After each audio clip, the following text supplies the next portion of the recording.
Even if 2021 wasn't the total return to normalcy that we had all hoped for, there was still plenty to be glad for in the previous 12 months. Most notably that, after another terrible lockdown, cinema finally reopened in the summer.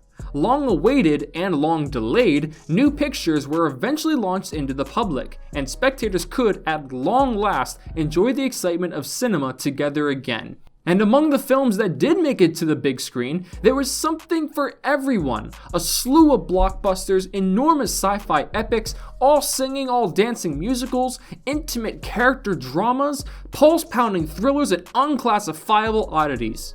Despite all odds, film proved to be more alive than ever, as shown by Empire's choice of the best movies of 2021. Before we begin though, please like the video, subscribe to the channel, and hit the bell icon to stay notified for future uploads. At number 5, we have West Side Story. According to legend, Steven Spielberg always wanted to helm a musical, and it shows in his interpretation of West Side Story. The show-stopping set pieces based on those stellar songs by Stephen Sondheim and Leonard Bernstein have such vitality, sequences that seem to have sprung straight from Spielberg's subconscious and spilled onto the screen. Gorgeously choreographed, bursting with color, and shot with graceful camera work that becomes part of the cinematic dance itself. Aside from technical prowess and brilliant music, West Side Story is jam-packed with star-making performances. Rachel Ziegler plays Lovestruck, Maria has wide-eyed wonder and steely resolve, Ariana DeBose has a triple threat of skill in acting, singing, and dancing, all of which were terrific, and she threatens to steal the show.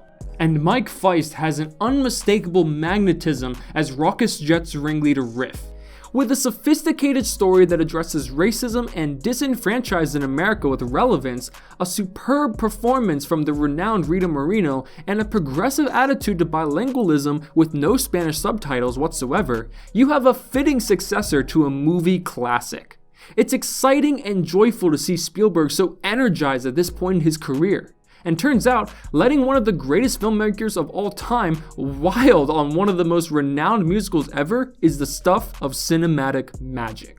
At number 4, we have Nomadland. If there was an award for the director of the two most diametrically opposed films of 2021, it would have hands down gone to Chloe Zhao.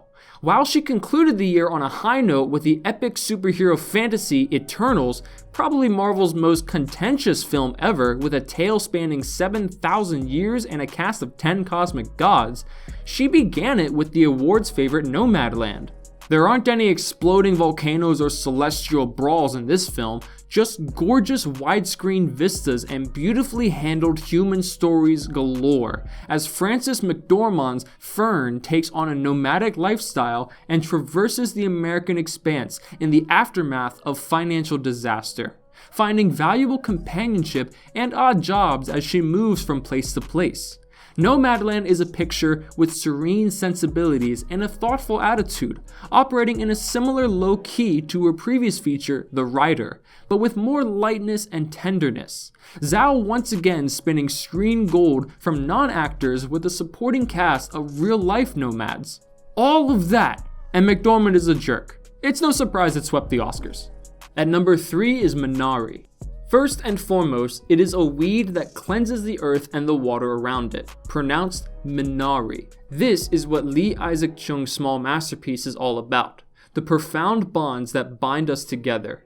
It follows a Korean-American family, Stephen Yeun, Yuri Han, Noel Cho, and cute little Alan Kim, as they relocate to a small Arkansas farm to pursue their own version of the American dream. The entrance of Grandma, a BAFTA winning Yoo Jung-yeon, who labeled the Brits snobbish, provides the drama. But Minari avoids the grandstanding in favor of a touching picture of the reality of cultural integration. So much of it impresses: the performances, Lachlan Milne's photography, Emile Mosseri's soundtrack, but what really stands out is Chung's generosity of spirit toward his characters and the written word. Small in size, yet very huge in heart. At number 2, we have Sound of Metal.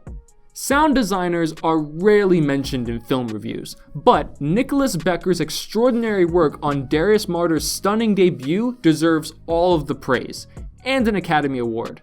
as it transports you inside the mind of a heavy metal drummer, Ruben, played by Riz Ahmed, who has lost not only his hearing, but also his raison d'etre. Sound of Metal is about much more than just oral flux.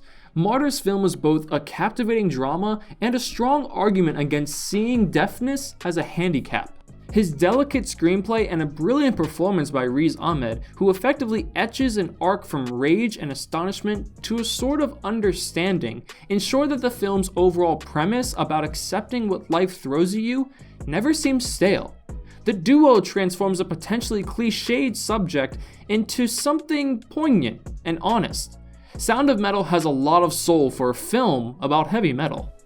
And lastly, at our number 1 spot is Dune. If you've ever wondered what's been missing from our lives for the most of this year, the answer may be found around a half an hour into Denis Villeneuve's Dune. Duke Leto Atreides, played by Oscar Isaac, walks out from a monolithic spacecraft, framed by the snapping tendrils of Lady Jessica Atreides' gossamer dress, played by Rebecca Ferguson.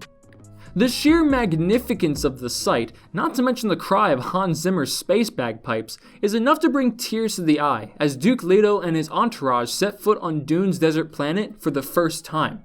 Because the previous 12 months have been spent mostly digging the buttock crevices of our respective couches, we have been severely devoid of spectacle. And there you have it, folks. Did you like today's video? Let us know down in the comments below which movie you might want to see. With this, we're going to wrap it up. So if you enjoyed the video, hit that like button and subscribe for more incredible ones. We hope to see you guys again in the next one. But until then, I'll see you later.